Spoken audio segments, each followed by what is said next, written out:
میرے عزیزو، یہ سادگی، یہ زہد و تقوی، بیت المال سے تنخواہ آتی ہے، خلیفہ باپ نہیں ہوتا خزانے کا، نہ حکمران باپ ہوتا ہے۔ یہ میرے بھائی عزیزو دوستو، آج کے حکمرانوں کو اور کوئی بھی شخص ہے، آج یہ بات سوچنی چاہیے۔ ہم ممبروں پہ ان باتوں کو تو سناتے ہیں، یہ اہل مساجد بھی، اہل مدارس بھی، یہ اداروں کے سربراہان بھی، کالجز کے سربراہان بھی، یونیورسٹیز کے سربراہان بھی، مارکیٹ کمیٹیوں کے چیئرمین بھی، اے سیز، ڈی سیز، کمشنرز بھی، اور اسی طرح سارے منسٹرز بھی، چیف منسٹرز بھی، پرائم منسٹرز بھی، ان کے پاس سب کے ڈسکریشن فنڈ ہوتے ہیں۔ انہیں یہ سوچنا چاہیے سب کو کہ اللہ تعالیٰ نے اختیار دیا، ہم نے اس کا جواب دینا ہے۔ یہ خلافت راشدہ علی منہاج نبوہ کا پیٹرن ہے، یہ پیٹرن ہے میرے بھائیوں۔ اس میں صرف ہم سیاسی لوگوں کو مت کوسیں، اس میں مدارس کے مدیر بھی آتے ہیں۔ بسم اللہ الرحمن الرحیم۔ وعد اللہ الذین آمنوا منکم وعملوا الصالحات لَيَسْتَخْلِفَنَّهُمْ فِي الْأَرْضِ كَمَا اسْتَخْلَفَ الَّذِينَ مِنْ قَبْلِهِمْ وَلَيُمَكِّنَنَّ لَهُمْ دِينَهُمُ الَّذِي ارْتَضَىٰ لَهُمْ وَلَيُبَدِّلَنَّهُمْ مِنْ بَعْدِ خَوْفِهِمْ أَمْنًا يَعْبُدُونَنِي لَا يُشْرِكُونَ بِي شَيْئًا وَمَنْ كَفَرَ بَعْدَ ذَلِكَ فَأُولَئِكَ هُمُ الْفَاسِقُونَ۔ صدق اللہ العظیم۔ حضرات محترم، اللہ رب العالمین کی حمد اور توفیق کے ساتھ آج محرم الحرام کا 1448 ہجری میں پہلا جمعہ ہے، اور محرم الحرام کا مہینہ اسلامی کیلنڈر کے آغاز کا مہینہ ہے، جہاں سے ہجری کیلنڈر کا آغاز ہوتا ہے۔ قرآن کریم میں اللہ رب العالمین نے یہ بات سورہ توبہ میں فرمائی ہے، إِنَّ عِدَّةَ الشُّهُورِ عِنْدَ اللَّهِ 12 شَهْرًا فِي كِتَابِ اللَّهِ۔ اللہ کی کتاب کے مطابق جب سے اللہ رب العالمین نے آسمانوں اور زمین کی تخلیق فرمائی ہے، مہینوں کی تعداد 12 ہے، اس میں 4 مہینے حرمت والے ہیں، جس میں سے ایک یہ محرم کا مہینہ ہے۔ اس میں یہ بات ذہن میں رکھیں، شریعت اسی چیز کا نام ہے جو اللہ رب العالمین نے قرآن کریم میں نازل فرما دیا، یا جو حبیب کبریا جناب محمد رسول اللہ صلی اللہ علیہ وآلہ وسلم نے اپنے قول و عمل سے جو بات ہمارے سامنے واضح کر دی۔ اب یہ بات اس حوالے سے اہمیت کی حامل ہے کہ رسول کریم صلی اللہ علیہ وآلہ وسلم نے اپنی نبوت کے اس دور میں جو تقریباً 23 سال تک محیط ہے، آپ صلی اللہ علیہ وآلہ وسلم نے ان آخری 10 سالوں میں ایک ایسے معاشرے کی بنیاد رکھی جو معاشرہ دینی لحاظ سے بھی، سماجی لحاظ سے بھی، قبائلی لحاظ سے بھی، اور ہر لحاظ سے ایک آئیڈیل اور مثالی حیثیت اختیار کیے ہوئے، اور یہ اس جگہ پہ سارا یہ معاشرہ وجود میں آیا جس کی بنیاد رسول اللہ صلی اللہ علیہ وآلہ وسلم نے مدینہ منورہ کی ریاست میں رکھی تھی۔ نبی کریم صلی اللہ علیہ وآلہ وسلم نے اپنی نبوت کے تقریباً 23 سال جو ہیں وہ گزارے ہیں، اور پھر اس کے بعد رسول اللہ صلی اللہ علیہ وآلہ وسلم کے آپ کے جانشینوں میں سے، آپ کے صحابہ کرام اور اہل بیت میں سے ان لوگوں کا چناؤ امت میں سے کیا گیا جنہیں خلفائے راشدین کے لقب سے یاد کیا جاتا ہے۔ جامع ترمذی کی 2226 نمبر حدیث ہے، رسول اللہ صلی اللہ علیہ وآلہ وسلم نے فرمایا، الخلافۃ فی امتی 30 سنۃ، کہ میری امت میں خلافت تقریباً 30 سال جو ہے وہ رہے گی۔ ثم ملک بعد ذلك، اس کے بعد ملوکیت اور بادشاہت کا دور ہوگا۔ یہاں پہ یہ بات ذہن میں رکھیے گا، ملوکیت کا ہونا کوئی دین اسلام سے خارج نہیں ہوتا۔ ملوکیت کا ہونا یہ کوئی اسلام سے نعوذ باللہ دستبرداری کا نام نہیں ہے۔ یہ آپ صلی اللہ علیہ وآلہ وسلم نے جو اپنی نبوت کی نبوی کرنوں کے حوالے سے پیشین گوئی فرمائی ہے، یہ ان حدیث میں سے ایک ہے۔ تاریخ نے اس بات کو ثابت کیا کہ نبی کریم صلی اللہ علیہ وآلہ وسلم کے بعد 5 خلفاء آئے ہیں،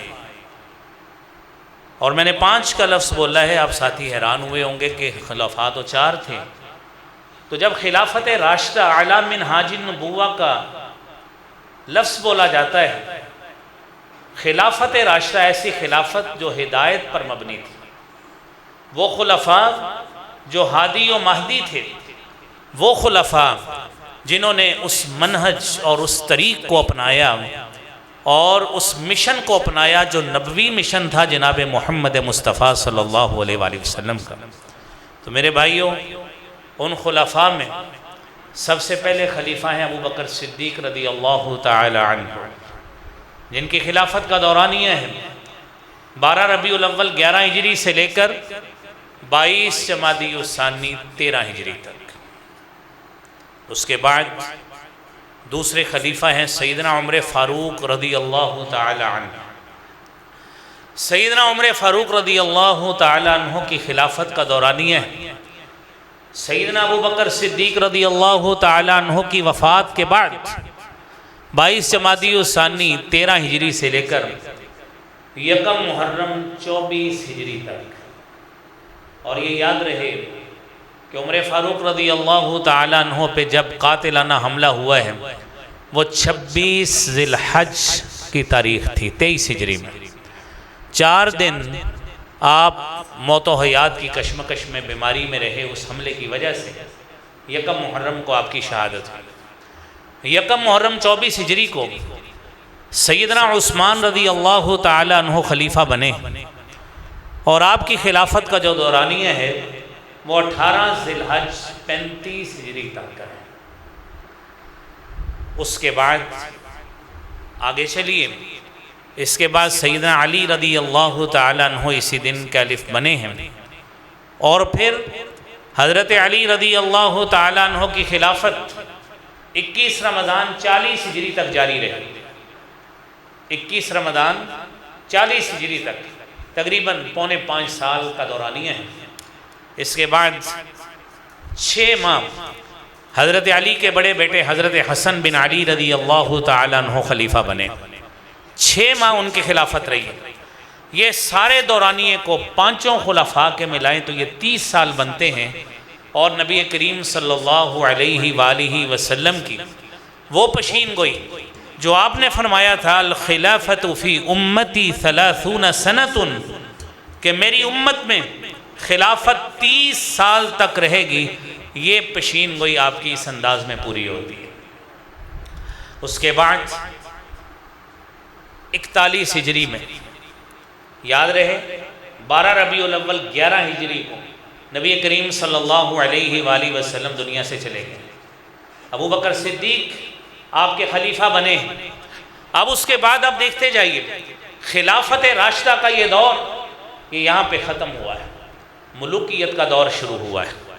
ملوکیت میں پہلے بادشاہ حضرت امیر معاویہ رضی اللہ تعالیٰ عنہ، اور دنیا میں ایسے بدکردار لوگ بھی موجود ہیں اور ایسی گندی زبانوں والے بھی لوگ موجود ہیں جو ان صحابہ کرام کو نعوذ باللہ گالیاں دینے کی غرض سے، اپنے اندر کا بغض نکالنے کی غرض سے ملوکیت کا تانا دے کر حضرت امیر معاویہ رضی اللہ تعالیٰ عنہ پہ طعن کرتے ہیں۔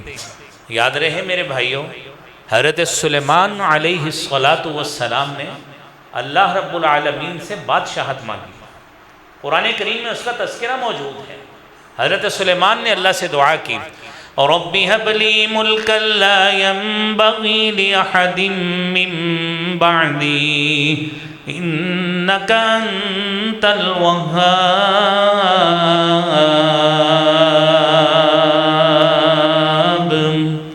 اللہ مجھے ایسی بادشاہت دینا، لا ينبغی لأحد من بعدی، میرے بعد ایسی بادشاہت، ایسا اختیار، جاہ و جلال کسی کو نہ ملے۔ حضرت سلیمان اللہ کے پیغمبر ہیں۔ سورہ صاد 23ویں سپارے کی آیت ہے جو آپ کے سامنے پڑھی، تو اللہ نے فرمایا فَسَخَّرْنَا لَهُ الرِّيحَ تَجْرِي بِأَمْرِهِ رُخَاءً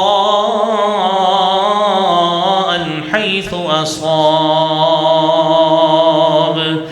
وَالشَّيَاطِينَ كُلَّ بَنَّاءٍ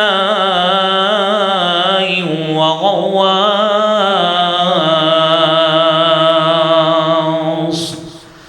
اللہ فرماتے ہیں کہ ہم نے سلیمان کو ایسی بادشاہت دی، سخرنا لہ الریح تجری بامرہ، یہ ہوا ہم نے اس کے مطیع کر دی۔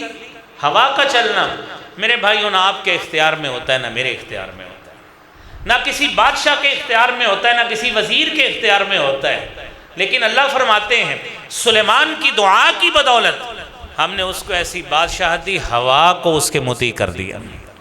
تجریب امرہ رخاء حیث اصاب، اور جہاں پہ سلیمان کہتے تھے سلیمان کا تخت لے کے ہوا وہاں پہنچ جاتی۔ وَالشَّيَاطِينَ كُلَّ بَنَّاءٍ وَغَوَّاصٍ، شیطانوں جنوں کو جو غوطہ لگانے والے بھی تھے اور دیگر مختلف کاموں کو انجام دینے والے، ہم نے وہ بھی اس کے مطیع کر دی۔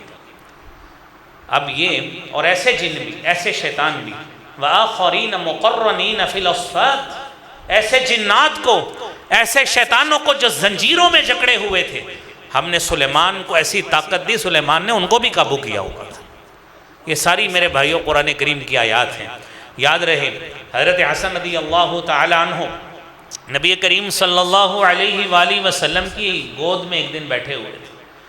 آپ صلی اللہ علیہ وآلہ وسلم نے، آپ نے بڑے پیارے انداز سے اپنے نواسے حضرت حسن سے پیار کا اظہار فرمایا اور فرمایا ابنی ھذا سید، میرا یہ بیٹا سردار ہوگا، وَلَعَلَّ اللَّهَ أَن يُصْلِحَ بَيْنَ فِئَتَيْنِ مِنَ الْمُسْلِمِينَ، عن قریب ایسا وقت آئے گا کہ اللہ رب العالمین میرے اس بچے کے ذریعے مسلمانوں کو دو بڑے گروہوں میں صلح کا کردار ادا کرے گا۔ 6 مہینے گزرے خلافت کو، حضرت معاویہ رضی اللہ تعالی عنہ کے حق میں دستبرداری کا اعلان کر دیا۔ حضرت امیر معاویہ نے حضرت عمر فاروق کے دور سے لے کر گورنری کے 20 سال حکومت کی، اور 20 سال بطور بادشاہ، مکمل بادشاہ، جس میں عرب کا علاقہ بھی، یمن کا علاقہ بھی، شام کا علاقہ بھی اور مصر تک کا علاقہ، اس ساری بادشاہت میں حضرت معاویہ کی بادشاہت میں شامل تھا۔ اور جب شام کا لفظ بولا جاتا ہے، تاریخ میرے بھائیوں آپ ساتھیوں کو کچھ علم ہونا چاہیے، جب لفظ شام بولا جاتا ہے تو شام کے علاقے میں موجودہ فلسطین کا علاقہ بھی شامل ہے، شام کے علاقہ میں موجودہ شام کا علاقہ بھی شامل ہے، اور اس میں اردن کا علاقہ بھی شامل ہے، لبنان کا علاقہ بھی شامل ہے۔ جب پہلی جنگ عظیم ہوئی ہے 1914 سے لے کر 1918 تک، اس کے بعد جو تقسیم کی گئی اس میں ان چاروں کو الگ کر کے 4 مختلف ممالک بنا دیے گئے۔ نبی کریم صلی اللہ علیہ وآلہ وسلم کی جتنی احادیث ہیں جو شام کے حوالے سے وہ ان 4 ممالک کا احاطہ کرتی ہے، لہذا یہ بات آپ کے ذہن میں رہے۔ یہ پہلی جنگ عظیم کے بعد تقریباً جس کو 100 سال سے کچھ اوپر ہو گئے ہیں، 110 سال کے قریب ہو گئے ہیں، یہ اس کے بعد تقسیم ہوئی تھی۔ تو اب یہ بات ذہن میں رکھیں کہ اب اس کے بعد حضرت حسن نے صلح کی حضرت معاویہ سے، اور حضرت معاویہ خاندان بنو امیہ کے پہلے حکمران بنے، اور یہ ملوکیت کا دور 132 ہجری تک جاری رہا ہے، 132 ہجری تک۔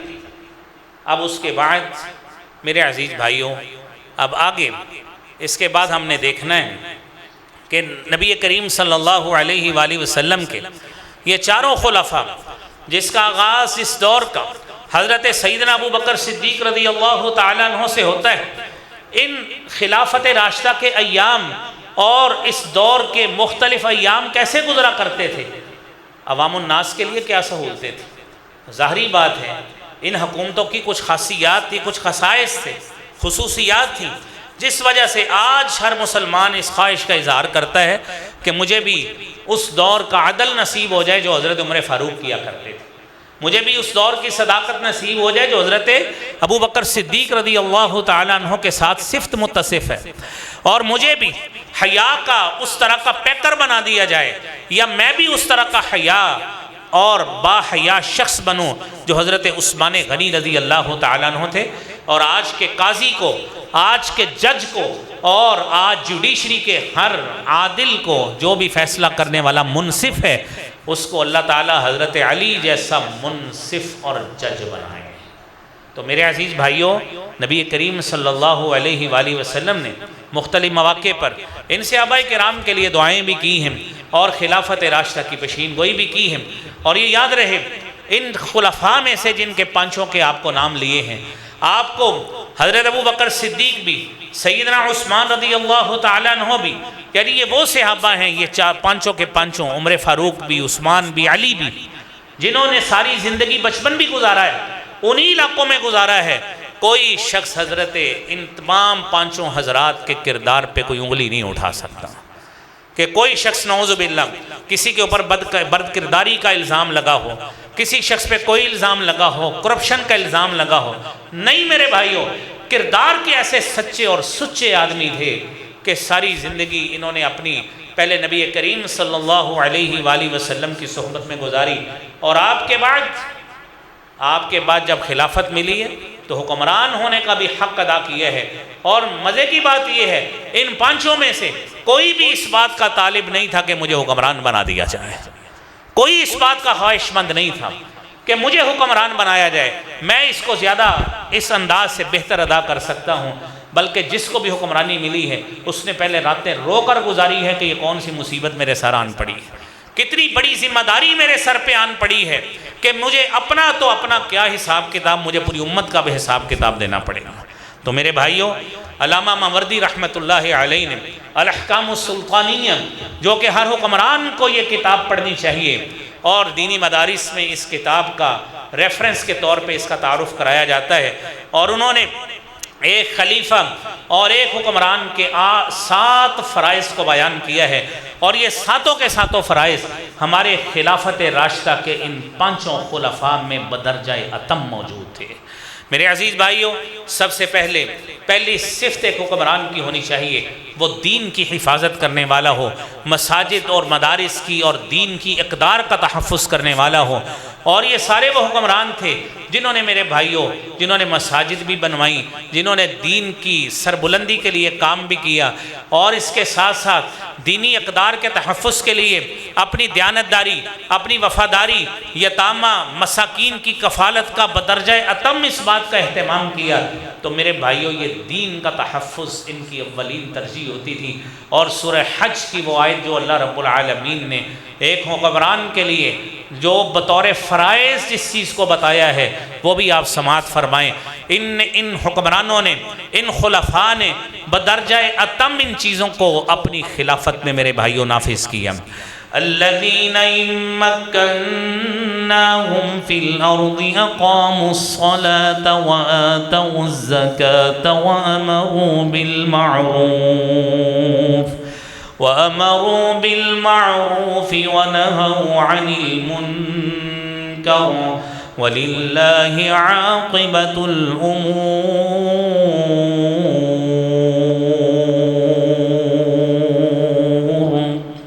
کہ وہ لوگ جن کو ہم زمین میں جگہ دیتے ہیں، حکومت دیتے ہیں، ان کا کام یہ ہے اقاموا الصلاۃ، نماز قائم کرائیں، وآتوا الزکاۃ، نظام زکوٰۃ کو نافذ کریں، زکوٰۃ چور، ٹیکس چور، حکومت کے ساتھ دغا کرنے والے نہ ہوں، وَأَمَرُوا بِالْمَعْرُوفِ، نیکی کا حکم دینے والے ہوں، وَنَهَوْا عَنِ الْمُنْكَرِ، برائیوں سے روکنے والے ہوں۔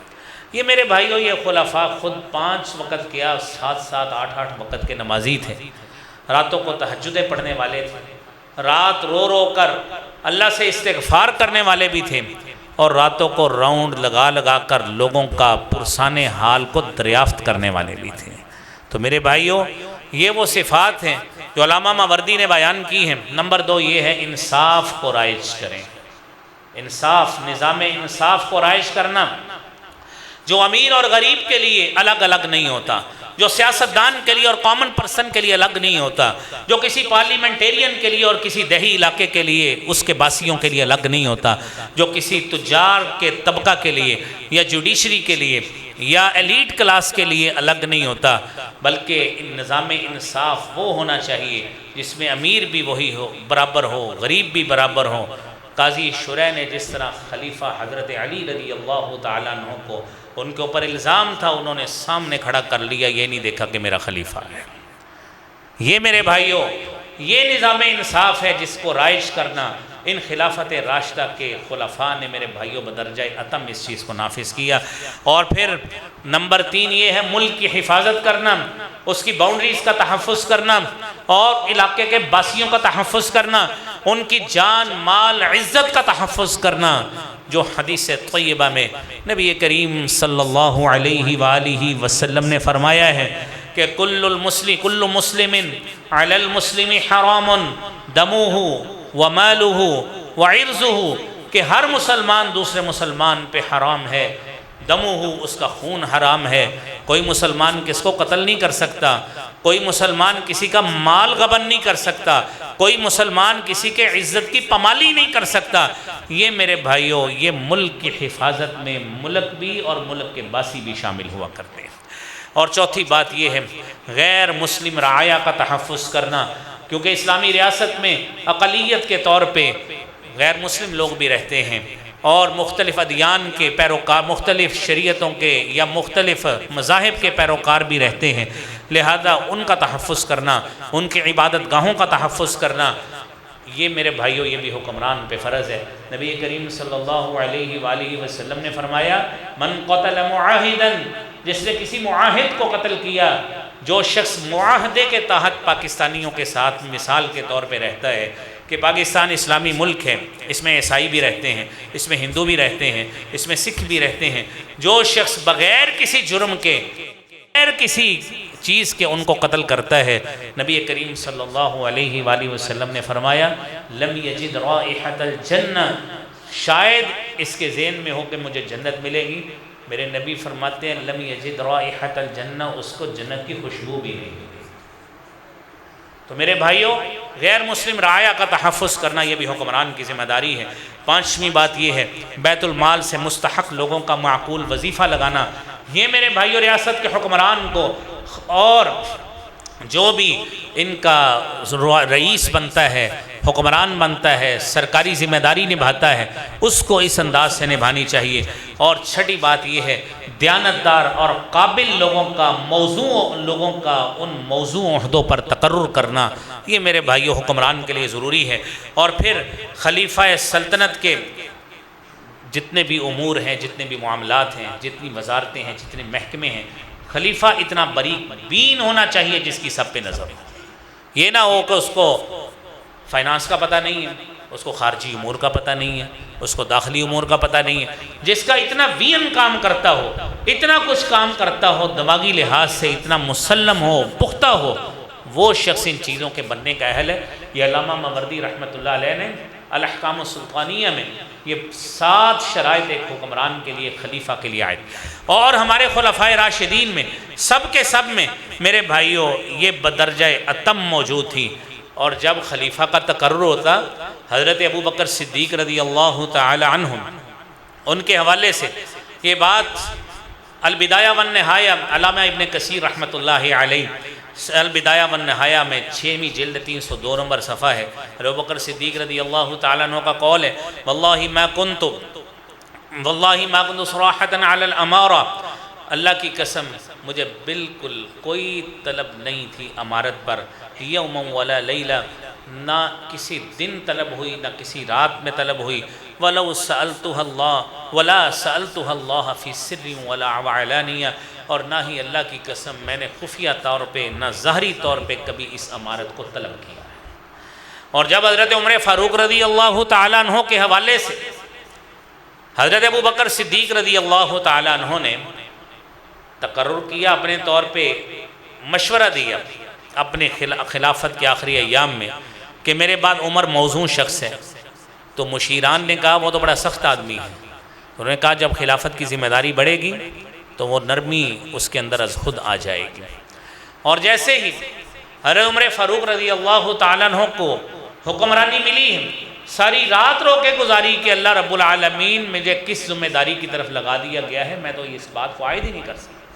آپ تصور کریں ذاتی لحاظ سے ان خلفاء کا عاجزانہ اور اللہ سے تعلق کس انداز سے تھا۔ ایک دن عمر فاروق رضی اللہ تعالیٰ عنہ بیٹھے روئی جا رہے ہیں، کیا ہوا جی؟ کہتے میں اس دن سے ڈر رہا ہوں جب اللہ کے سامنے پیشی ہوگی، جب اللہ کے سامنے جائیں گے اور ہوگا یہ کہ اللہ رب العالمین نے اگر کہہ دیا کہ میں نے ساری امت کو معاف کر دیا ہے سوائے ایک بندے کے، تو مجھے اس بات کا خوف لگا ہے میں کہیں ایک بندہ وہ میں نہ ہوں گا۔ اور یہ وہ لوگ ہیں جنہیں میرے بھائیوں زمان نبوت صلی اللہ علیہ وآلہ وسلم سے ایک مرتبہ نہیں 20 مرتبہ خوشخبری ملی ہے۔ آپ رک کر اس بات کا ذرا تصور تو کریں کہ ہمارے پلے کیا ہے، کوئی خوشخبری بھی نہیں، کوئی ہدایت کا ہمارے اوپر ٹھپا بھی موجود نہیں، کسی لحاظ سے ہمارے لیے ایسا کوئی سرٹیفکیٹ، ایسی کوئی گارنٹی موجود نہیں۔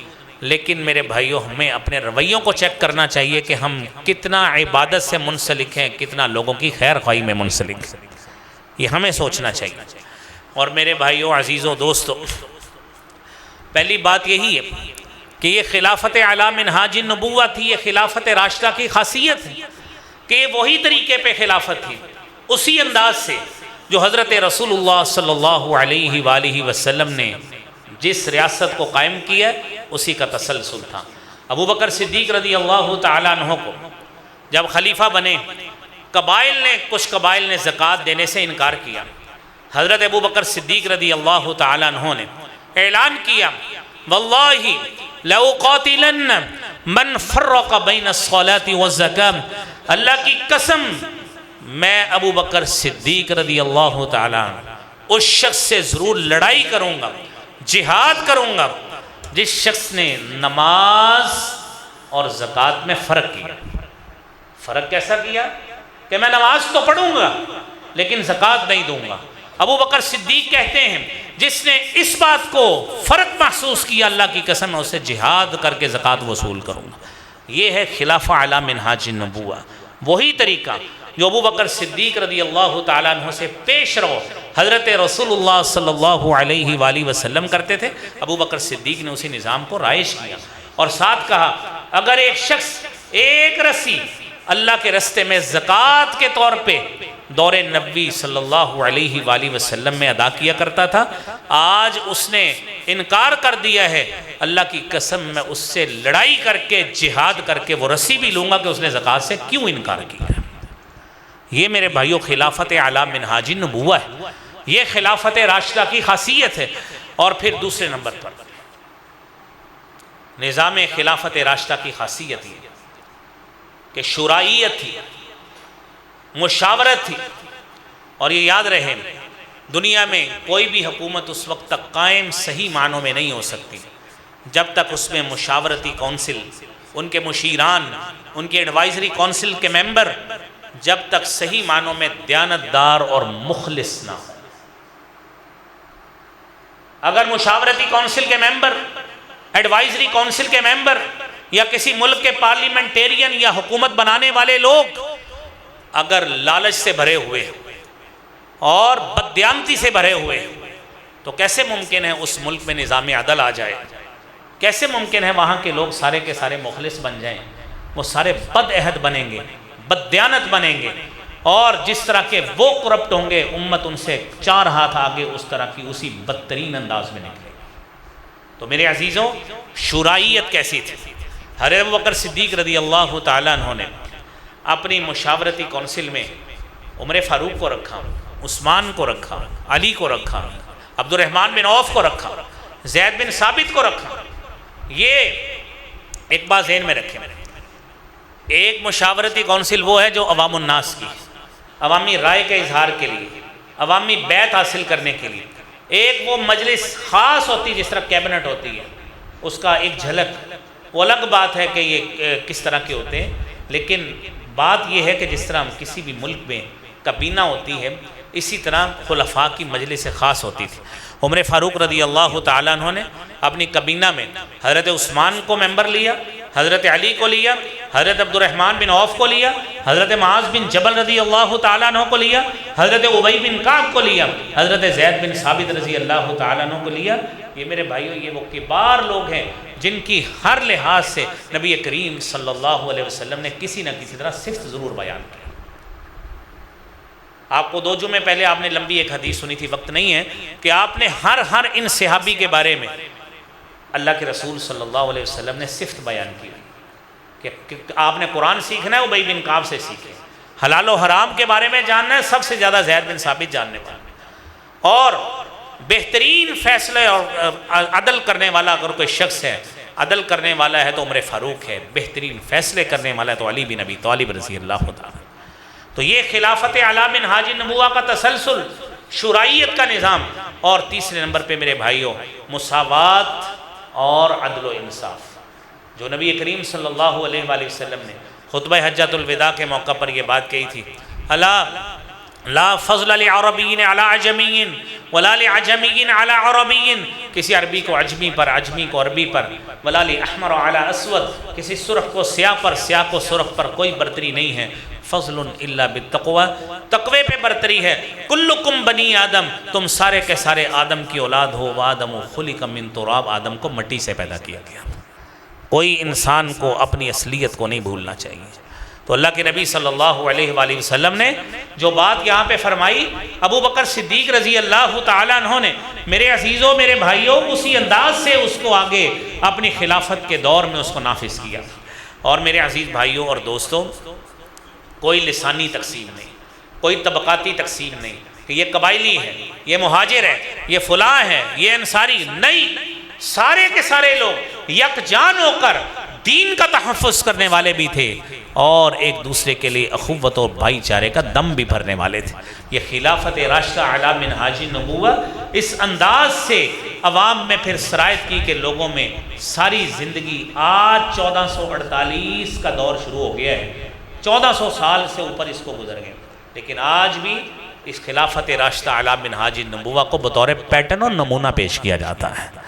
ہماری حکومتوں کو نہیں پیش کیا جاتا، اس کو پیش کیا جاتا ہے جس کے اوپر مور تھی اللہ کے نبی صلی اللہ علیہ وآلہ وسلم کی کہ یہ خلافت راشدہ ہے، عام نہیں ہے، اعلی منہاج النبوہ نبی کریم صلی اللہ علیہ وآلہ وسلم کے نبوت والے راستے کو سنبھالنے والی ہے اور اس پہ کام کرے۔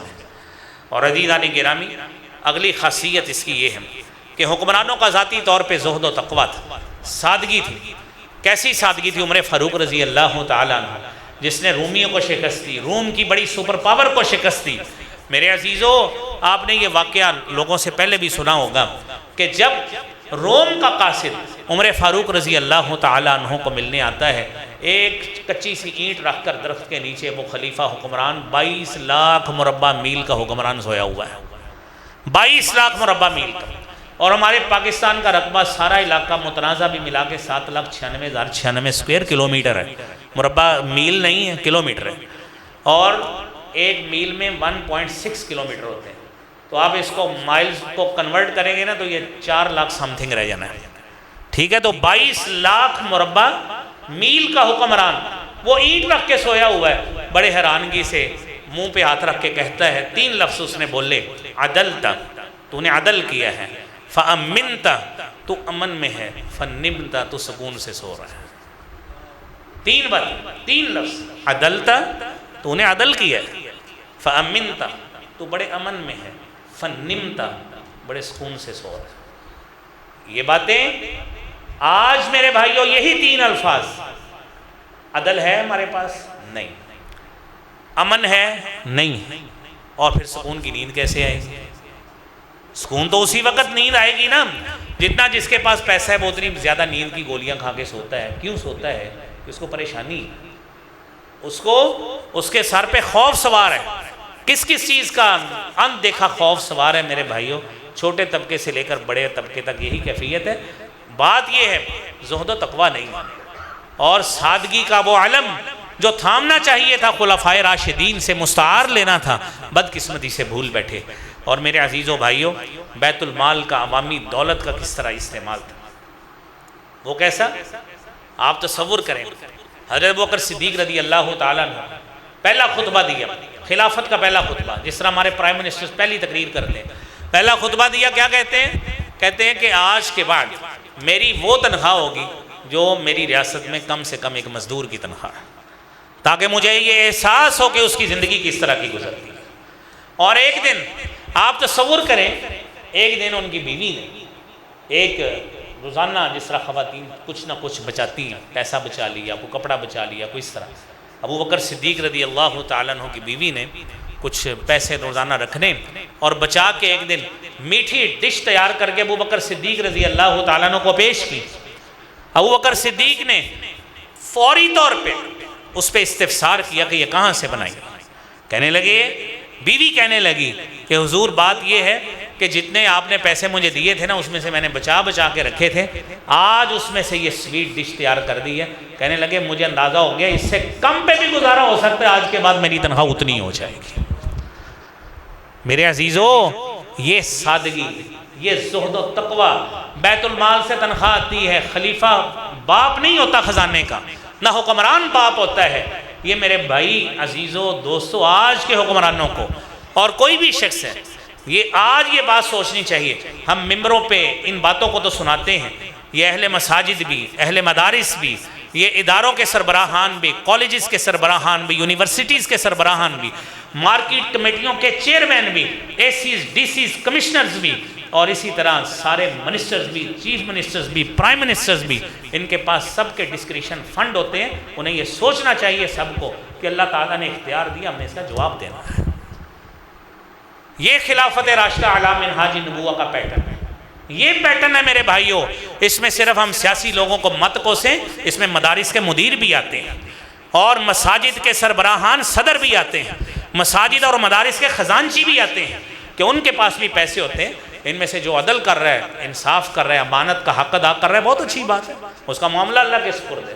لیکن بات صرف یہ ہے، احساس اتنا ہونا چاہیے جس طرح خلفائے راشدین نے کیا ہے۔ میرے عزیزوں، میرے بھائیوں، احتساب کا نظام کیسا تھا کہ خلیفہ اپنے آپ کو اکاؤنٹیبلٹی کے لیے، احتساب کے لیے پیش کر رہا ہے۔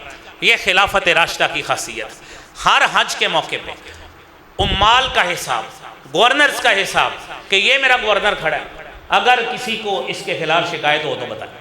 حضرت ابو موسیٰ اشعری کو اسی لیے معزول کیا گیا کہ ان کے خلاف ان کے اہل علاقہ نے شکایت کی، اور عمر فاروق رضی اللہ تعالیٰ عنہ عہدے سے ہٹا دیا۔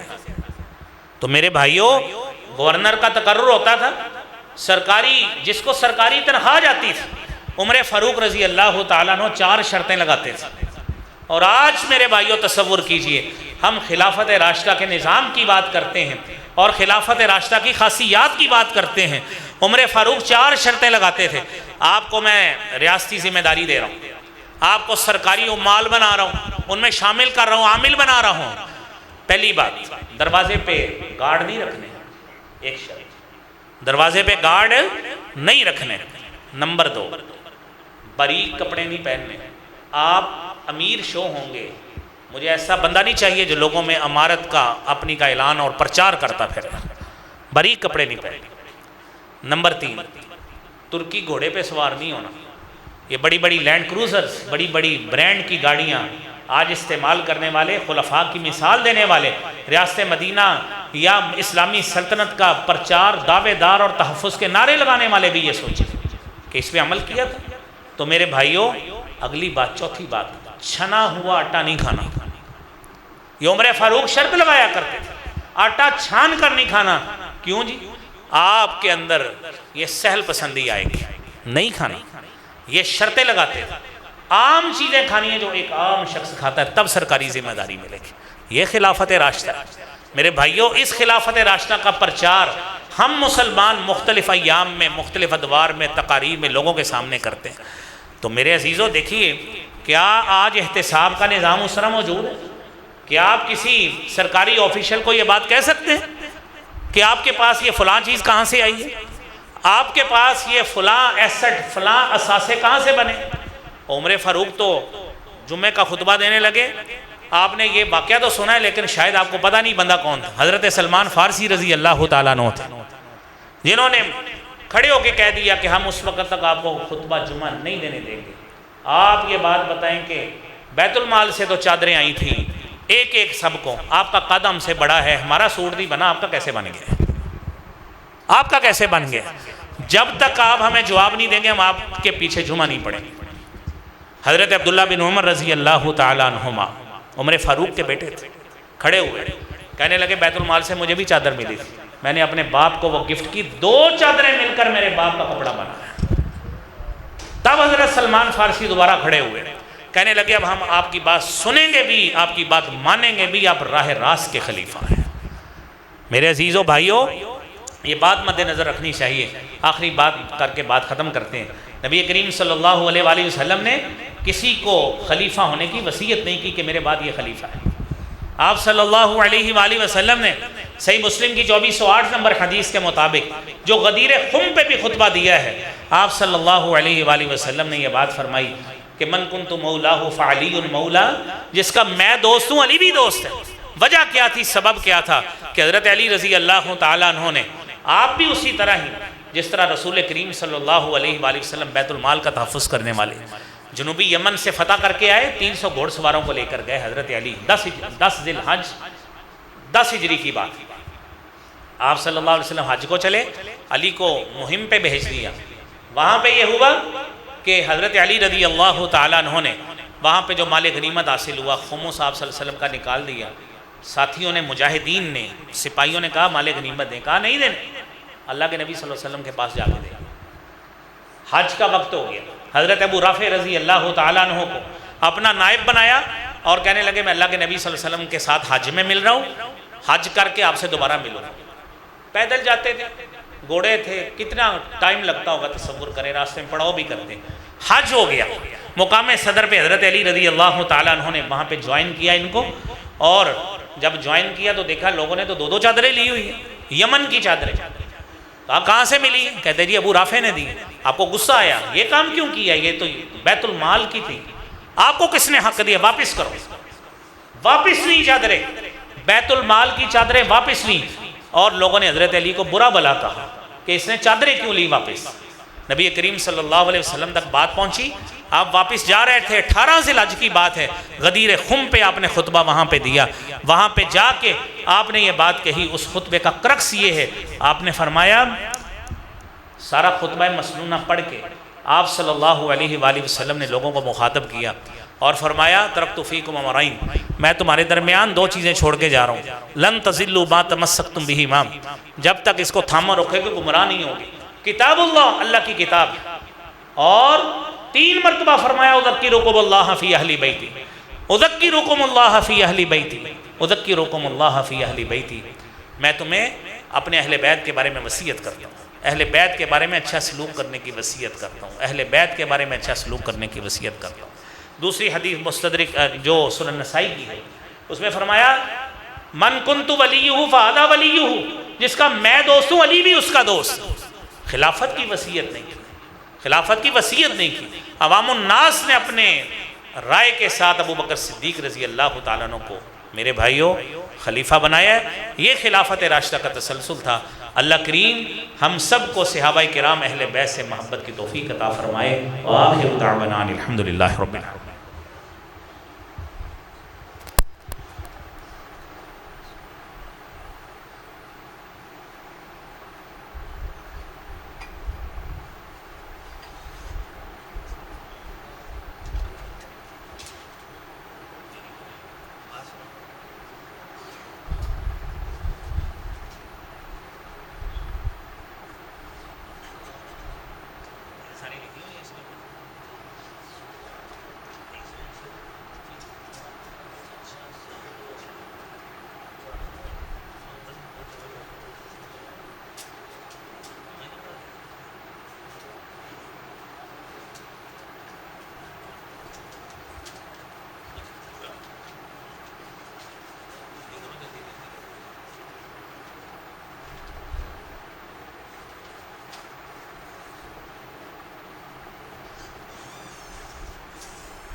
یہ 2-3 مختصر اعلان ہیں، آپ سماعت فرمائیں۔